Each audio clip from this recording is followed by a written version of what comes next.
Good morning, everybody. We might kick off here and say good morning and welcome. I know it's still morning with you all over on the east side. It's bright and early 8 a.m. over here, and I'm coming from sunny Katanning this morning, which is in the southwest of WA. I've just been training some digital mentors down in Albany and here in Katanning yesterday, so on a bit of a road trip and then heading home again tomorrow. So thank you for joining us today and taking some time out of your day. I'm very excited to introduce you all to Deborah, which I think most of you have already met Deborah. She is an ASCCA director this year, and she is also a volunteer at the Computer Pals for Seniors, The Hills in Castle Hill.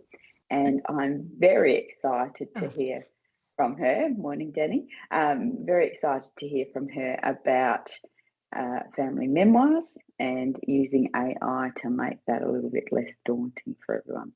So without any further ado, Deborah. Oh, okay, thank you.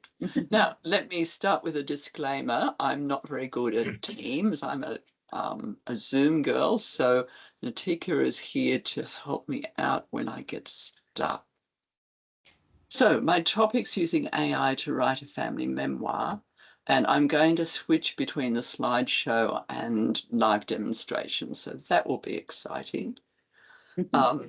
We're going to focus on how we can use AI to write a compelling family memoir, but we're not going to talk about how to use AI to do research, because that's a whole different topic for another day.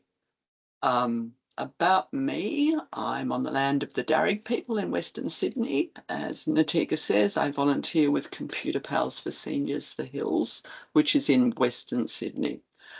I teach a class on AI. I'm very interested in AI and all the new developments that keep coming. I'm also a family historian, and I spent last weekend in Brisbane at a family history conference where we talked about AI quite a lot.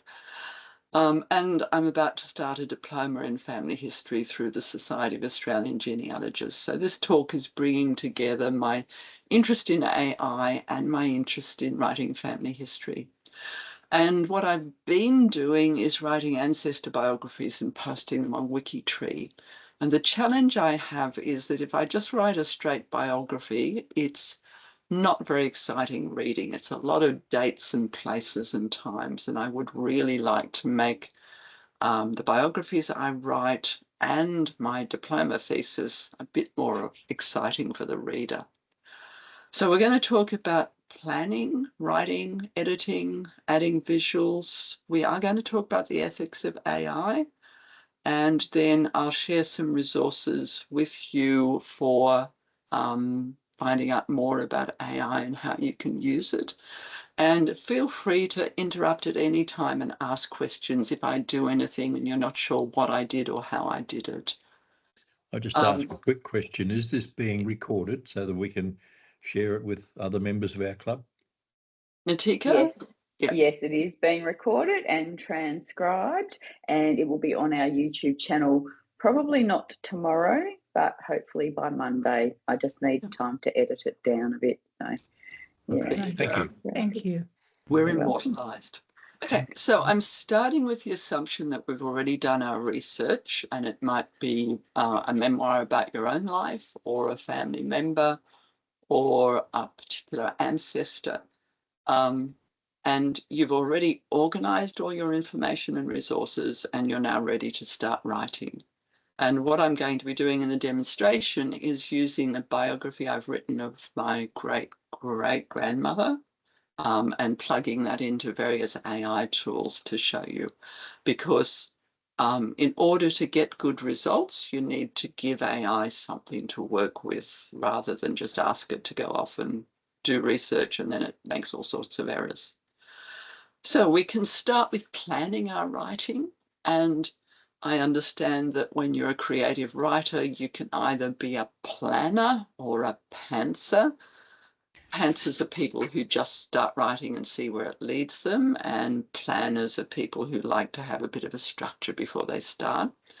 I think when you're writing family history, you do need to have some sort of plan, some sort of structure.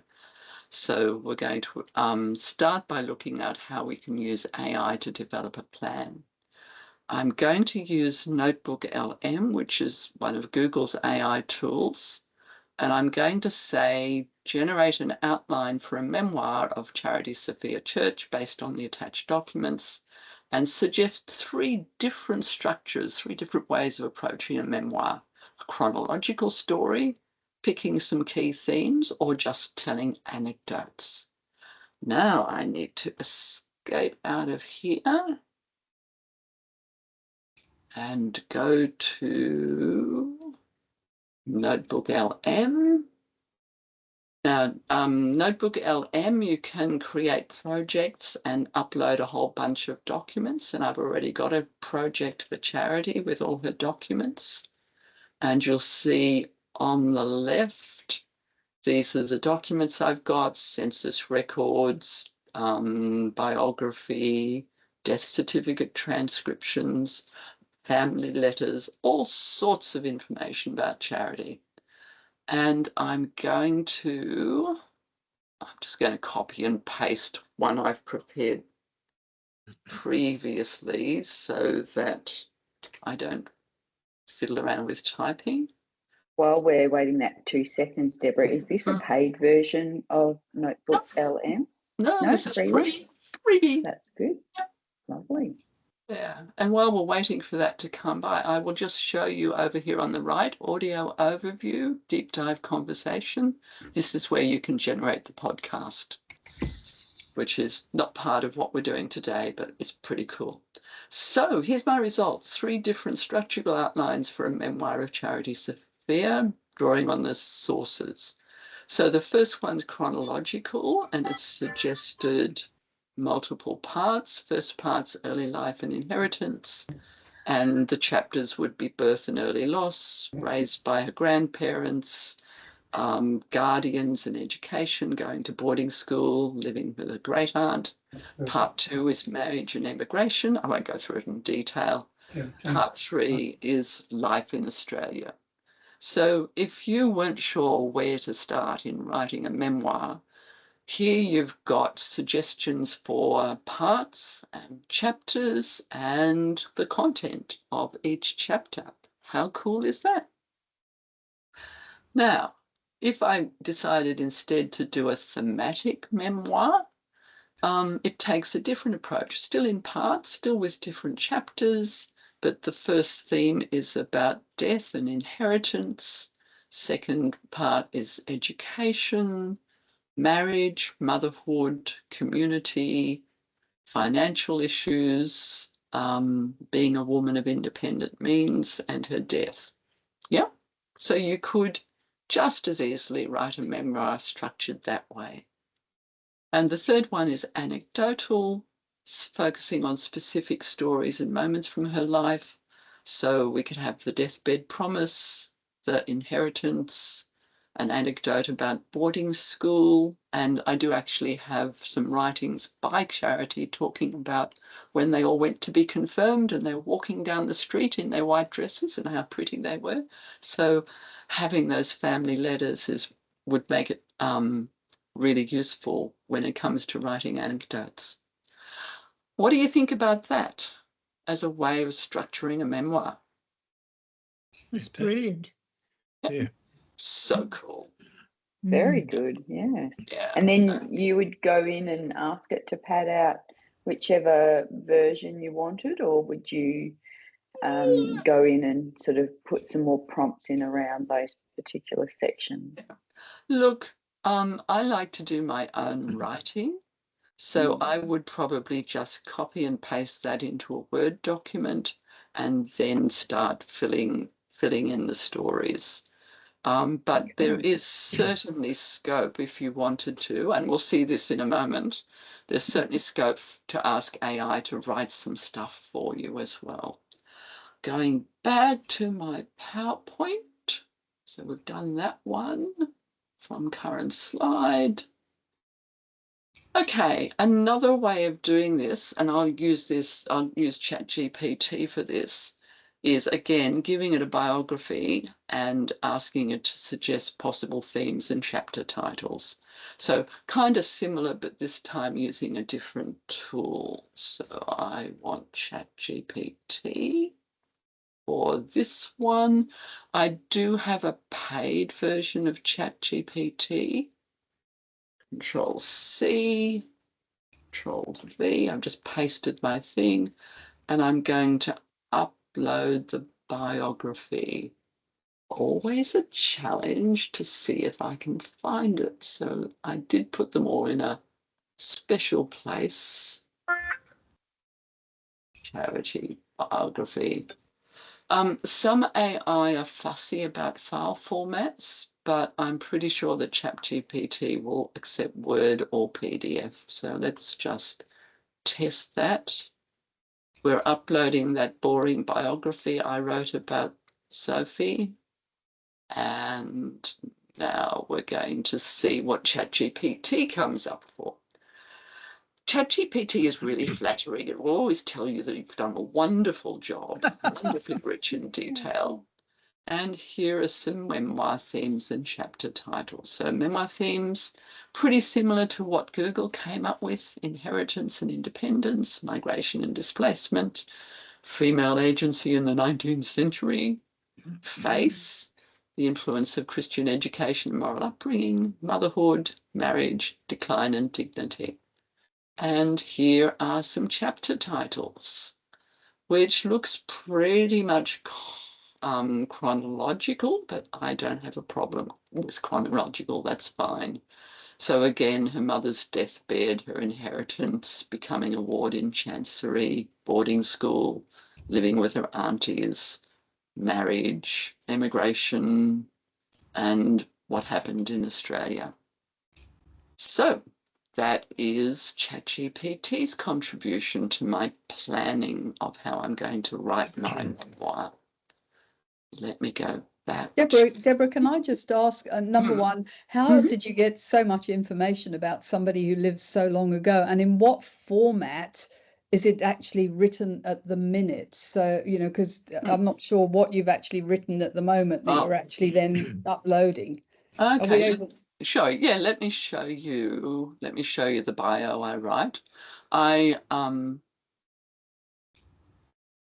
need to drag this one in here. Can you see a word? Oh, no, that's not it. It's not that one. That one. Can you see a Word document headed Charity Sophia Church? Yeah. Yep. All right. Okay. So when I'm doing family history research, up until recently, I put everything I discovered into a Word document. Just make that a bit bigger, so bigger. Yeah. You zoom. Where's Zoom Just gone? do page width. Yeah. Easiest. Yeah. Yeah. There we go. And I put in standard headings about birth, parents, childhood, and then I just fill in the gaps. And those little numbers there are my footnotes to where I got that information. So for birth, I would have gone to Ancestry and searched for Charity Sophia Martin and found her baptism record. And yep. So it's just a lot of, I mean, these days we're so fortunate. We have so much stuff online that I can pretty much just sit at my desk and research my ancestors and find all of that information. But I am also really lucky to have family letters and research done by my aunts and family stories. So that's where all of that comes from. Okay. Character profiles. When you're writing a memoir, it's good to have a mental picture of that person, and not just the boring birth, death, marriage, but also what sort of person they were, so that as you write about them, you can give your reader a flavour of the person that they were. So for this one, I'm going to use Claude's sonnet. And just because I think Claude does a really good job of writing. I'll just put my prompts out of the road. You don't need to see those. I'll get out of PowerPoint and go to Claude. And I'm going to ask Claude to generate a character profile for Sophie based on what Claude knows about her. Attach biography. So I'm going to attach her biography again, and now I've lost it. There we go. Family history, ASCCA. There we go. Files, Sophie. This Claude. Claude thing is another AI, is it? Yeah, yeah. It's So in chat GTP. no, ChatGPT is one AI model, and Claude right. Sonnet is a different AI model, way. and Google Notebook is a different AI model Different again. model. Ah. So you can have a free or a paid subscription to ChatGPT. You can have a free or a paid subscription to Claude, and I've just got the free subscription. So it means, and you'll see a little thing up here, due to high demand, Claude Sonnet's temporary unavailable, so we're going to let you use Claude Haiku instead. So if you don't have a paid subscription, you may not get the latest, fanciest model. Anyway, let me send this off to Claude. And of course, if I was writing a family memoir for several family members, I would have a different character profile for each one. So this is a bit speculative, some of it.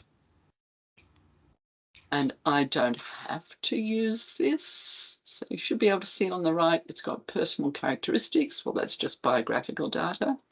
But early life personality traits, resilient and adaptable, influenced by her Christian upbringing. Of course, she does say something about that, about confirmation and how well her boarding school headmistress taught her Christian principles. Well educated, valued family connections, introspective and reflective. And then her family dynamics, her life challenges, orphaned, ward in chancery, reluctant immigrant, economic hardship, and her daily life insights. I won't go through all of these, but you can see that that's quite a useful character outline, so that when I'm writing about Charity, I can keep referring back to this and pull in some of these ideas about what sort of person she was. Do you like that? Yeah. Yes. Yeah? Yes, it gives you a feeling of the person, not just bare bones. Yeah. Right. So that was the character profile from Claude Sonnet. So far, this has all been preparation and planning. Now we actually get to writing tools. And AI, it can be an enormous help with writing, but there we go. My proviso about this is you don't really want to use AI to write the whole thing for you. It still needs to have your stamp, your personal style in the writing. So I think it's a tool, but it's not a substitute. So I'm going to use Claude again, and this time I'm going to ask it to write a story about the day when they embark. So let me just copy that prompt, get out of here. Told you it was going to be a bit of backwards and forwardsing. Okay, and I'm just going to, since I've already uploaded her biography, I'm just going to continue my conversation with Claude and paste in, using the biography and character profile provided, write an engaging story about the day when the family left Australia and explore her feelings. Let's see how we go with this. Now, I have to say, the first time I tried this out, I cried. It was so sad. I won't read the whole of it, but just the first little bit. The cold January morning bit at Sophie's cheeks as she clutched her daughters close, their small bodies bundled against the harsh wind of the London docks. Emily, her eldest at nearly 3, clung to her skirts, while Caroline, barely a year and a half, nestled securely in her arms. Around her, trunks and parcels were being loaded onto the Bark Honduras, a wooden vessel that would be their home for the next 20 weeks. Sophie's heart felt heavy, torn between the adventurous spirit of her husband William and her own deep reservations about leaving everything familiar behind. So how good is that? That is probably more expressive and colourful writing than I could manage on my own, because most of my writing's been for work and business, and I tend to be really factual. But this is really bringing in the emotional feelings. And I wouldn't just copy and paste that, but I would read that and use that as a bit of a guide to how I could make my writing more emotional, more meaningful. Do you like that? Oh, Yes. definitely. And there's no reason why, if you didn't really want part of it or something that, you know, you felt you needed to change it, you could edit that yourself, couldn't you? Oh, absolutely, yeah. Deborah, do you use 2 screens to have it so you can refer to it and then go back to what you're writing in Word? I do have 2 monitors at home, which makes it really convenient for doing research and then recording stuff. But you could do it without. You could just copy and paste that into a Word document and then refer, and you could even print it out and then refer backwards and forwards. Yeah. Okay, dialogue. AI is also pretty good at generating dialogue. Now, Charity takes her husband to court, and I have a newspaper report of that. So I'm going to ask Claude to generate a fictional conversation between Charity and William. See how we go with this one. And I will just continue the conversation because it means Claude will have all that background information, but I might need to upload the news report. C, there's my prompt, Control V. I'm just clicking on the paperclip and then going to the Goulburn Herald. Then send it off. I like about Claude that on the right-hand side, it shows you the result while you've got the prompt on the left. So here we go. It's so fast. No. So it's based on the report's details, and here's the dialogue. The study was tense, heavy with unspoken frustration. William stood by the window, his back to his wife, while Charity sat rigidly in a high-back chair, her hands folded deliberately in her lap. You issued a summons against our own son, Charity said, her voice calm but sharp as a blade, after I had already remitted the rent and informed you of my decision. William turned, his face a mixture of anger and disbelief. Those are my lands, my property. No, Charity corrected, her chin lifting slightly. They are the lands settled upon me, the lands I control through my trust. Our son William has improved the property, paid the Crown's instalments. He deserves consideration, not a legal summons. I won't read the rest, but you get the idea. So again, I think this is better writing than I could manage, to be honest. I would really have to work at this, and it just gives me some wonderful inspiration for how I might tell Charity's story. Okay. Back to there. So that's that one, generating dialogue. Okay, so you get an idea of how useful AI can be for giving you inspiration and different ways of writing stories. I'm going to move on. Yep. Deborah, I've got a transcript of a court case that resulted in my relative being sent to Australia as a convict. Would they use that verbatim, the actual words that were in the court, or how would that go about? You'll have to try it out, Dawn, and see what they do with it. But if you had a transcript of the court report or the newspaper report and you uploaded it to ChatGPT or Google or Claude, and you said, please present this as a dialogue, or write about the feelings of my ancestor as he stood in the dock, it would do its best to do that for you. A big part of using AI is writing the right prompt and being really clear about what you want AI to do, but also uploading information so that it's got something to work with. Otherwise, it will just make it up. So editing, you can customize your style and the tone to suit the audience. You can also ask it to review what you've written and identify any spelling and grammar issues. So let's see whether I made any mistakes in my biography of Charity Sophia. I need to get out of here, go to ChatGPT. I'll start a new one. Upload my file again. And I'm going to say, review the attached document and identify any spelling and grammar issues. Haha, flattering again, beautifully researched and rich in detail. Thank you so much. However, it did find some spelling and grammar corrections. Should be comma placement. Arthur made Sophie a ward, rather Arthur had Sophie made.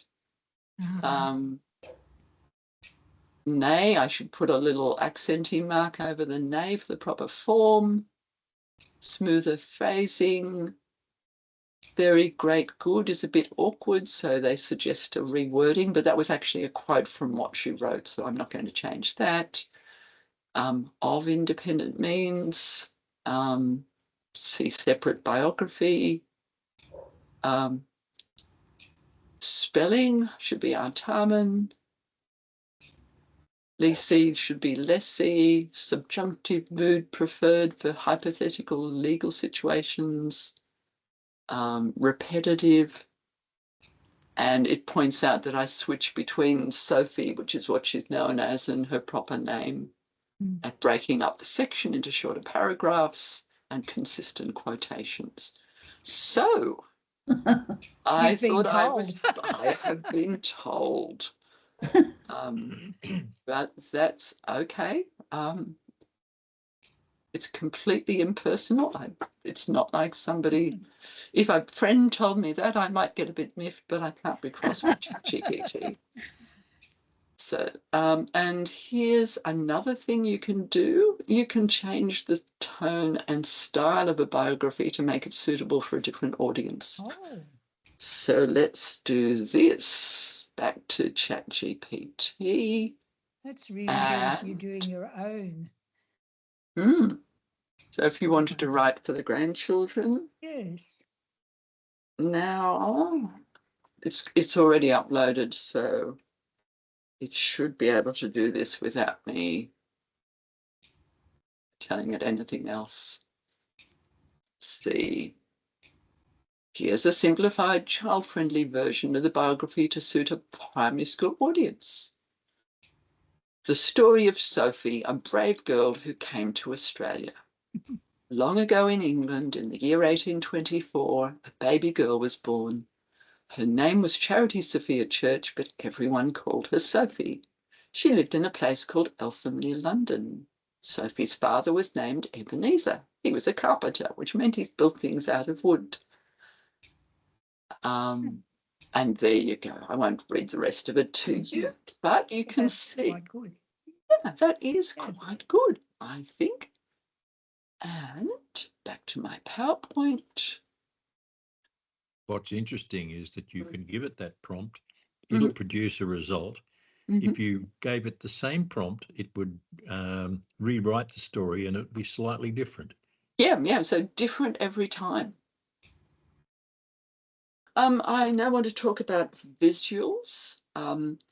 We don't always have family photos that we can use to break up the text and make our memoir more interesting, but we can create illustrations.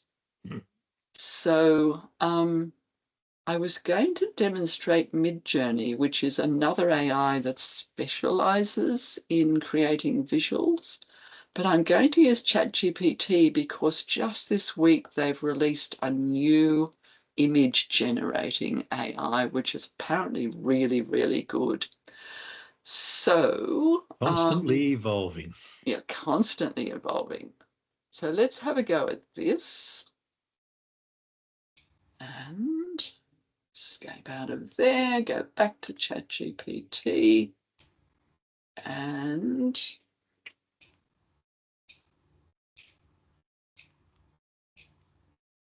so my prompt is create an image to illustrate a middle-class husband aged 28, wife aged 21, and 2 young daughters aged 3 and 1. It's 1849. The family is embarking on the bark Honduras, leaving London and taking them to Australia. Should be a pen and ink sketch and include detail relevant to the period. And then we wait with bated breath. Is this in the free version or the paid version? Oh, I'm not sure whether this updated image generator is in the free version yet. So when you're using the free ChatGPT, see where it says explore GPTs on the left there. So in the free version, you can go and there are specific ones that are, so you can see DALL-E, that's an image generation one as well. Yeah. So there are options there. You know, just jump in and explore would be my recommendation. Yeah. We had a meeting of the Society of Australian Genealogists AI and Technology group last night, and I think that question came up, and I'm pretty sure somebody said that this free image generator was being rolled out. I mean, it was being rolled out to free subscribers as well. So here's our photo, our drawing. So there's William and Sophie and Emily and Caroline and the bark Honduras behind them. And I think I would be, oh, hold on, here we go. Didn't get it quite right because there's an extra child there that I didn't ask for. But still, you can, I think you can edit these images. You can ask it to change them. So I won't bother doing it now, but I could rewrite the prompt to make it clearer. Or you used to be able to highlight things and erase them, but I haven't experimented with that, so I don't know how to do it. Download. Create this image. No, doesn't have an editing option. Okay, I did another one. Can you not just ask it to recreate the image with only 2 children? No, I can recreate with only 2 children. You could crop it. Or one step. You'd have to be careful. They might take out the baby. Yeah. If you we'll see what it does. Get rid of her. Yeah. But it's all about testing out your prompts and just seeing what results you get. And your prompting skills will evolve the more you use AI tools. Of course. So, yeah. It's a bit of fun. And that's the thing. I mean, none of us are anyways expert in AI. We have to get a better understanding and confidence ourselves in using it so that we can pass on that confidence to our learners in our clubs and try and take away the fear. Yeah, yeah. And the whole idea of doing these forums is to demonstrate talks that you could and information you could then pass on to your members as something they might be interested in. Let's see what this does. Which one did they get rid of? Yeah, I was just thinking, oops, that was probably really poorly worded, and maybe I would just end up with 2 children and no adults. Slow reveal is I think they might have taken away the baby. Oh no, the baby's there. I can see the baby's head. It's also interesting if you compared the two sketches as to the images of the adults there, whether they were the same or different. He's a little bit different in the beard. Oh Yeah. no, there's still 3 children. Still 3 children. Yeah. Just slightly AI different. is not very good with maths. No. So don't Still. ask it mathematical formula unless it's a specifically mathematical trained GPT. Would that be because it's found that image somewhere on the internet and it's the closest image it could find? It's not actually drawing it itself. It's sort of using some pre-existing picture. Well, that's an interesting question. I could take that image and I could put it into Google image search and see if there's a matching image on the internet. But I suspect not. I think it is really and truly making it up. So it's a unique image that didn't exist before. I think you're right, Deborah. It generates each one, and they're not actually, because there'd be huge copyright issues. Yeah. You can't pull out song lyrics out of generative AI anymore because of copyright.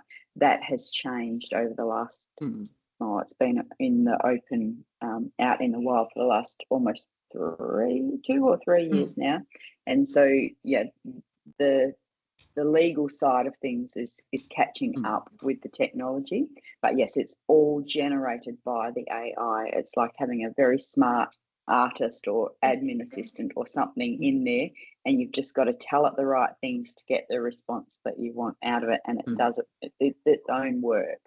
All right. Okay, now we need to talk about the serious stuff, the ethics. At the Family History Conference on the weekend, somebody mentioned that there is a new organisation called Coalition for Responsible AI and Genealogy. They have a website called craigen.org, C-R-A-I, Gen, and they have come up with some guiding principles for responsible use of AI in genealogy. And I really like these. Accuracy. You have to verify the accuracy of information. So if I ask it to generate some creative writing, it could make up some of the facts in that writing, and it's my responsibility to make sure it's still accurate. Disclosure, you need to disclose when AI is used to create or modify content. So if I was using AI-generated writing in my memoir, I would make sure that I disclose that somewhere.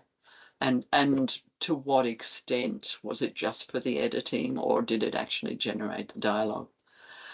Privacy, take reasonable measures to safeguard private information. So you saw me uploading biography of Sophie to ChatGPT. I don't know whether those AIs are then going to take that information and then use it as part of their training data. So don't put any private personal information of living people up there. We have a responsibility to educate ourselves about AI so that we can get the most benefit out of it, but also minimize the risks. And it is a rapidly changing field. And compliance. We still need to comply with any contracts that should be, not contacts, terms of service, intellectual property laws, and data privacy. So I can't, for instance, upload a photo that belongs to somebody else to AI because that would be breaching their copyright. So I think those are really useful guiding principles to, if you're not sure whether what you're doing is right or not, whether it's ethical, then go back to that or have a look at the website. That's interesting, Deborah. What if you were writing your own memoir? There's a lot to consider there. Yeah. Well, I think if you're writing your own memoir, then it's your copyright, your intellectual property, and it belongs to you. Okay, resources. My favourite resources for learning more about AI. There's a website and blog I subscribe to called There's an AI for That, and I get emails every week telling me the latest AI applications, and there are thousands of them. There's a genealogy and artificial intelligence group on Facebook, which is a really good resource, and the people who contribute to that are very knowledgeable. Ethan Mollick is a bit of an expert on AI, who's written a book called Co-Intelligence, talking about how AI is a colleague that we can work with. And he also has a really good blog called One Useful Thing that I've subscribed to. And there's a family history AI show podcast, which is focusing on applications for AI, but they do a really good job of telling us what's new in AI each week. And I really enjoy listening to that while I'm driving. Okay, as well as that, if your club is a network partner for Be Connected, Be Connected has a podcast called Artificial Intelligence Explained, an article, What is AI? A podcast where Val answers your tech questions. Now, I haven't listened to that, so I don't know what Val says about AI, but it's there. And network partners actually have access to a session plan, to a course called Introduction to AI, that you could run for your students. And ASCCA has a couple of family history resources as well, written a while ago now, but still really good information that we can share with our members. Meet Your Ancestors for Family History Basics, and Share the Shoebox, writing stories about family treasures. And I'm sure if you contact ASCCA, we could send you copies of those. So, in conclusion, writing a family memoir is time-consuming and challenging. If you've never done it before, where do you start? AI can assist us with planning and writing and making our stories more interesting and readable. It's a tool, it's not a replacement for you telling the story. There are ethical issues, and having talked about how AI applies to writing family memoirs, think about all the other writing projects that also might benefit from AI. So you might have noticed, let me escape from here and go back to ChatGPT. You might have noticed that one of the GPTs is an ASCCA assistant that Natika created, a prompt saved to my collection of prompts that help me in writing in a style for ASCCA that meets the ASCCA requirements for tone and style. So you can use AI when you're drafting newsletters, correspondence, emails, websites. I copied the front page of the Computer Powers for Seniors The Hill website into AI and asked AI to improve it, and they did a really good job of making it more readable and modern. So lots of applications for AI. I will stop sharing now and we can talk.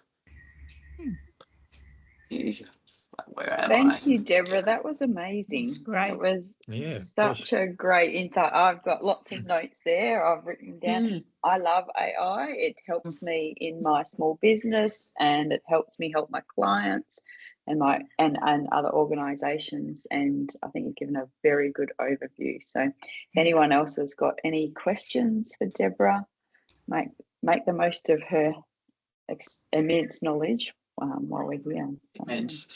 I suppose, the question about, privacy and putting stuff on living people. I mean, I was interested because I'm writing my own memoir, and I also, very factual business type person, Deborah, not very creative at all. And I thought, well, yeah, I think my memoir is a bit boring at the minute. But I guess if you change your name so that you didn't actually have any information that's personal information in it that could identify you, it would be a lot safer if you then uploaded it to one of these AI tools to get some input and better writing of what you've already done. Yep. Yeah. And another suggestion, sorry, Deborah, to cut you off.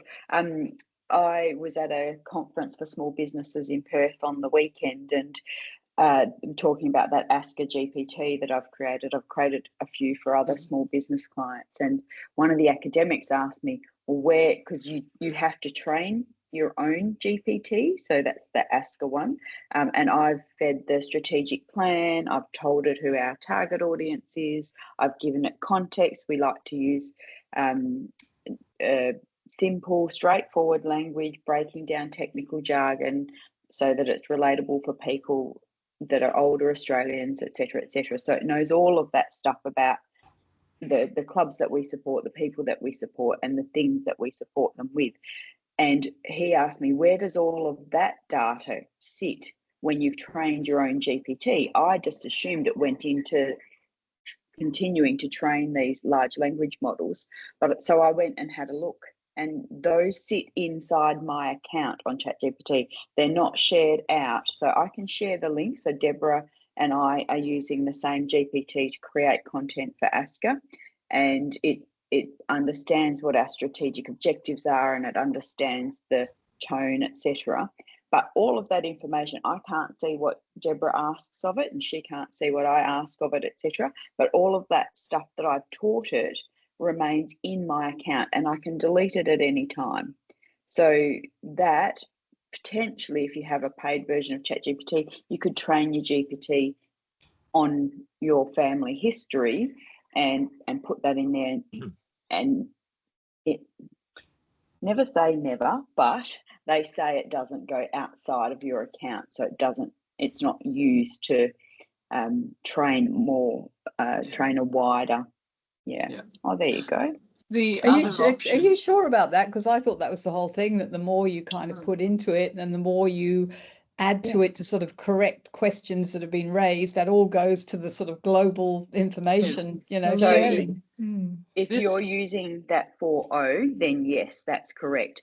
But with those GPTs on the side, it goes into whoever, like it stays learning in that environment. It doesn't go out into the wider one. Yeah, so, and you can understand the logic of that, because if they want businesses to create GPTs and use them, businesses need to be sure that their business data, their commercial data is safe.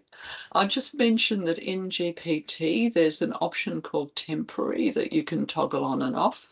The button's up in the top right-hand corner. So this is normal GPT.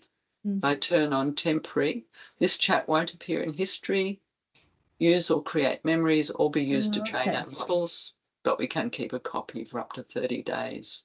So that would be a way of doing it, but it does mean that it doesn't then go into your history of questions you asked. Right. So yeah. You can't come back if you've started like you had before and put in a whole lot of information. You can't come back and add on to the conversation. Yeah, because it's temporary. Yeah. I'm wondering whether the free version would be more likely to share your history or your share your information for learning than the paid version. Does the free version of ChatGPT use more of my personal data than the paid version?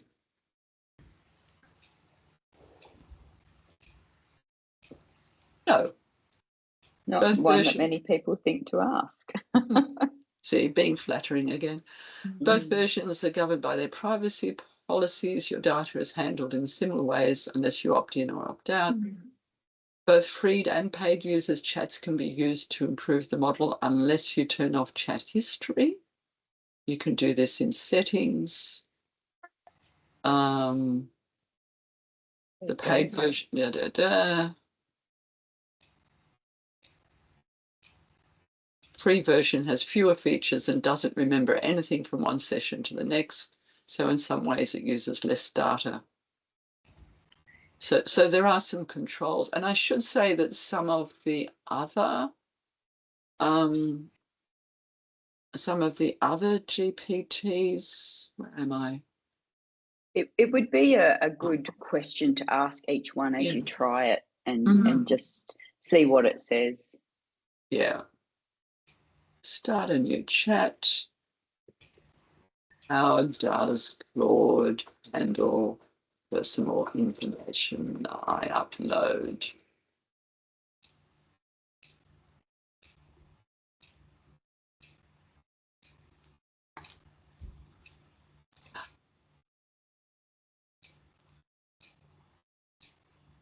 Confidentiality. Claude does not store personal information after our conversation ends. Information is used to respond to your query, not retained, saved, or used for any other purpose. Personal information you share is not used to train future versions of the model. Designed to handle sensitive information responsibly. So all of the AI organizations, businesses have privacy models, and it's worth reading it. And I seem to recall that Claude puts an emphasis on privacy and ethics. So if you're worried about ChatGPT, Claude might be a better option. But do read the privacy model, the privacy policies of each of them. Or ask the GPT that you're using to give you the key points and important points of the company's privacy policy. Yep. Save you reading through page after page. Hundreds of pages. Yeah, that's right. Because they can be quite legalese. So, yes. Yeah, I'm just not sure that they... Because, you know, you have your own information if you're doing your own memoir, but interspersed with that are people that you interact with along the way, and they'll come into your story, and that's not, you know, the privacy settings have to be right for them. Yeah. Excellent. Okay. Any other questions or comments? I think you've done a brilliant job. You've made me very enthusiastic. Thank you, Sandra. Yes, it was very, very good. Thank you, Deborah. I'm so glad. Yeah, thanks, Sally. Thanks for being with us. Okay. Excellent. All right. Well, thank you all. Enjoy the rest of your day, and we'll see you next month. Next month, we're going to be talking about multi-factor authentication, I think, and how to run sessions around the importance of MFA with your groups. So yeah, that's important. Very important. Yep. Yes. Okay, Barry's left the Zoom because he was coughing too much. Fair enough. All right. Yeah. Thank you so much, everyone. Thank you, Deborah. Yeah. Thank you, Deborah. Bye. Thank you, Natika. Bye. You're welcome. Thanks.